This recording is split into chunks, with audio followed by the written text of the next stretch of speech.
काय सांगाल? तुमच्या प्रचार सभा जोरदार होतात पण प्रत्येक गावात पक्ष प्रवेश होतो मोठ्या प्रमाणात.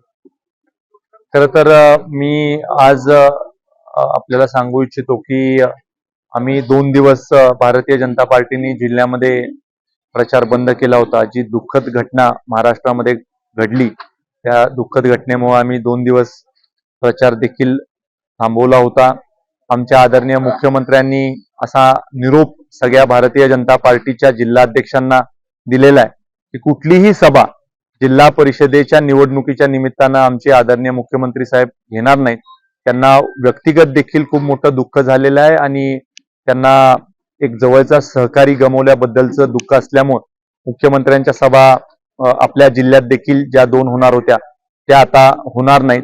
त्याचबरोबर सभा घेताना देखील आम्ही काही सूचना कार्यकर्त्यांना दिलेल्या आहेत की फार गाजावाजा किंवा फटाक्यांचं प्रदर्शन न करता थोडं शांततेनं आपण घेऊया. कारण अजून ते दुःखाचं सावट हे महाराष्ट्रातल्या जनतेवर आणि विशेषतः भारतीय जनता पार्टीचा जो संवेदनशील कार्यकर्ता आहे याच्यावर आहे.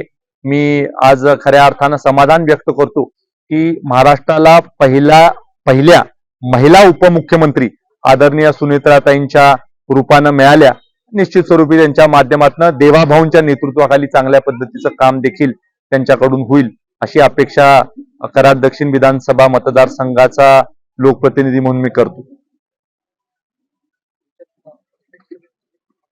पक्ष प्रवेश होतात मोठ्या प्रमाणावर लोकांना भारतीय जनता पार्टीमध्ये यायचंय. शेवटी लोक स्थिर जे घर आहे तिथं जात असतात आणि सातत्याने इकडे तिकडे करणाऱ्या लोकांकडे जनता जात नसते. भारतीय जनता पार्टी ही ह्या परिसरामध्ये चांगलं काम करते.